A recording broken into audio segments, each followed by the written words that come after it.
기말고사 대비 조정기를 시작하겠는데요. 중간고사 때와 마찬가지로 객관식 15문제를 냈어요. 그래서 하나에 2점씩 해서 기말고사 30점. 여러분이 중간고사 시험 본 것도 30점이에요. 그리고 출석이 20점인데 결석 한 번 할 때마다 2점씩 깎이는 거야. 알고 있지? 그리고 나머지 이제 30, 30, 20이니까 20 남는 것은 여러분이 제출하고 발표한 자기소개 그 보고서 점수가 20점이 들어가는 거예요. 알겠죠?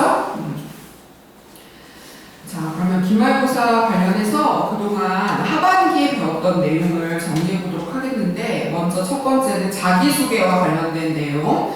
여러분이 자기소개를 나와서 잘 발표했어요. 그죠? 좀 서툴고 부족한 부분들이 보이긴 했지만 피드백 받은 내용들을 잘 기억했다가 나중에 실전 현장에서 자기소개를 멋지게 할 수 있도록 그렇게 했으면 좋겠어요. 자기소개에서 작성한 것, 발표한 것에 평가를 하기 위해서 기준을 우리가 살펴봤었죠. 평가표 아래에 기준들이 나와 있었는데 그걸 한번 다시 정리해 볼게요. 첫 번째, 꼭 포함되어야 하는 사항으로 내가 어릴 때부터 어떤 과정에서 자라왔는지 성장 과정에 대한 것을 소개해야 돼요. 그리고 특히 기억에 남는 일이 무엇이었는지, 나에게 큰 영향을 주었던 것이 무엇이었는지를 포함시키면 좋은데, 이때는 유의해야 하는 것이 충분히 길게 작성을 하는 게 좋을까요? 그렇지는 않아요. 너무 길게 작성을 하면 자기 현재 모습을 소개해야 되는데 내가 이렇게 어린 시절을 보낸다라는 것을 너무 길게 작성하면 좋지 않다라는 것이에요. 두 번째, 자기소개에 포함되어야 하는 것은 자신의 성격의 장단점이 포함될 수 있도록 해야 되겠죠? 하지만 단점을 너무 솔직하게 표현하는 것은 좋지 않겠다라는 얘기를 했어요. 자, 세 번째 포함되어야 하는 것은 여러분이 대학생활을 포함해서 학창시절에 아르바이트 같은 것들을 했다면 지금 내가 지원하려는 분야와 어떻게 관련이 되는지, 내가 아르바이트를 하면서 경력 개발을 나름대로 해왔다라는 것을 자기소개서에 포함할 수 있도록 해야 되겠다라는 것이었죠. 자, 네 번째, 같은 맥락에서 내가 동아리 활동이나 다양한 경험 등을 통해서 어떻게 생활을 해왔는지, 특기사항이 있다면 그런 것들을 적는 게 필요하겠다라고 했고요. 다섯 번째, 뭘 적어야 되나요? 지원 동기. 우리 회사에 지원을 하게 된 동기, 그리고 입사 후에 나는 어떤 각오를 가지고 신입사원으로서 열심히 일을 해보겠습니다 라고 하는 것을 적어야 돼요. 우리 회사에 왜 지원하게 되었는지 동기를 설득력 있게 적어야 되겠죠? 단지 우리 회사가 돈을 많이 줄 것 같아서 지원을 했다, 그런 것보다는 나에게 어떤 의미가 있기 때문에 지원하게 되었다라는 것을 적어야 한다.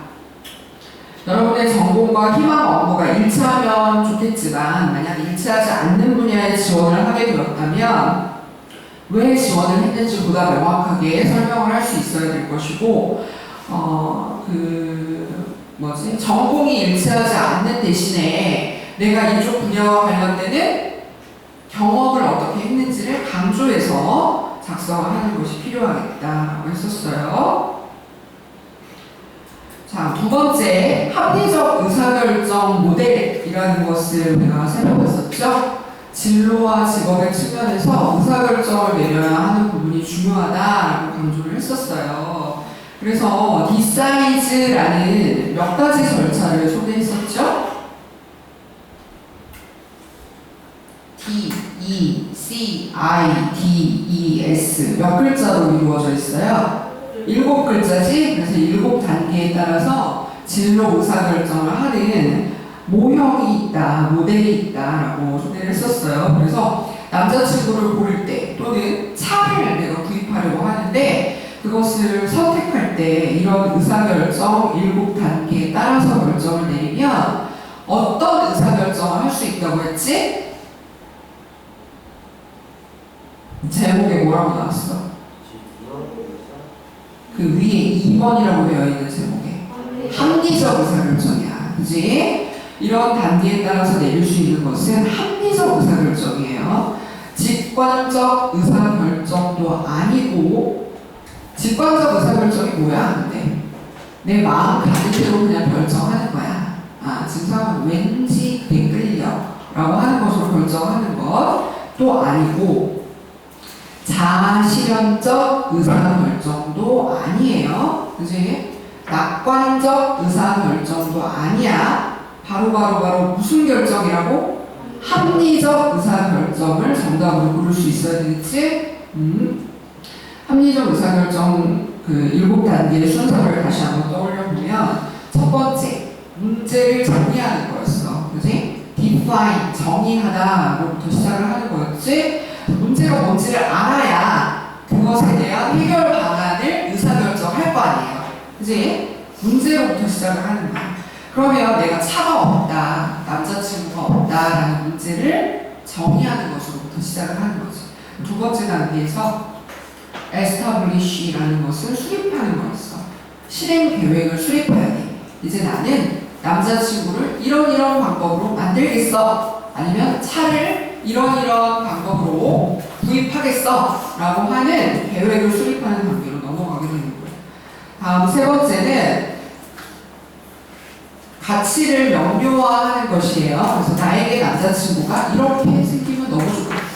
나에게 이런 멋진 차가 생기면 좋겠다. 라고 하는 형태로 나에게 주는 가치가 무엇인지를 명확하게 하는 단계. 그다음 네 번째 단계는 뭐가 되겠어요? 내 남자친구가 될 만한 사람들을 모색하는 거야.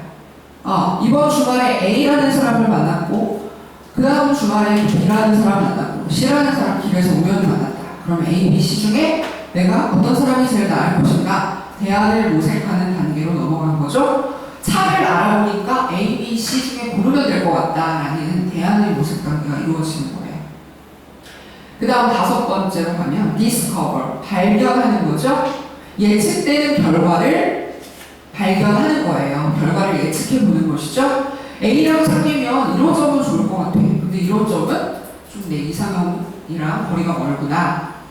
그리고 A라는 차를 구입했을 때 이런 장점과 이런 단점이 있을 것이다 라는 결과를 예측하는 단계, 다섯 번째 단계고요. 여섯 번째, 이제 결과를 예측했으면 A, B, C 중에 장단점을 파악했잖아요. 그러면 나의 선택 사항에 포함되지 않는 것을 지우는 거야.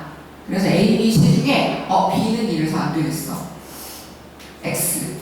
C는 이래서 안 되겠어, X. 그러면 남는 A를 결정할 수 있게 되는 거죠. 대안을 체계적으로 배제해 나간다 라는 이 6단계가 합리적 의사결정 과정에서 가장 중요하다라고 얘기했었죠. XX를 해야 남는 하나를 결정할 수 있으니까. 그치? 자, 마지막에 오는 것은 start action, 행동을 시작하는 거예요. 이제 내가 선택한 A라는 남자친구와 행복하게 지내면 되는 거야.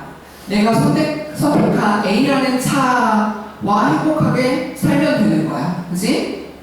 멋지게 잘 타고 다니면 되는 것이죠. 자, 이와 같은 7단계의 합리적 의사결정 모델에서 가장 중요한 단계는 몇 단계라고? 6단계. 6단계의 내용이 뭐야? 그래. 대안을 체계적으로 배제해 나간다라는 것은 XX를 해야 된다라는 거야. 그지?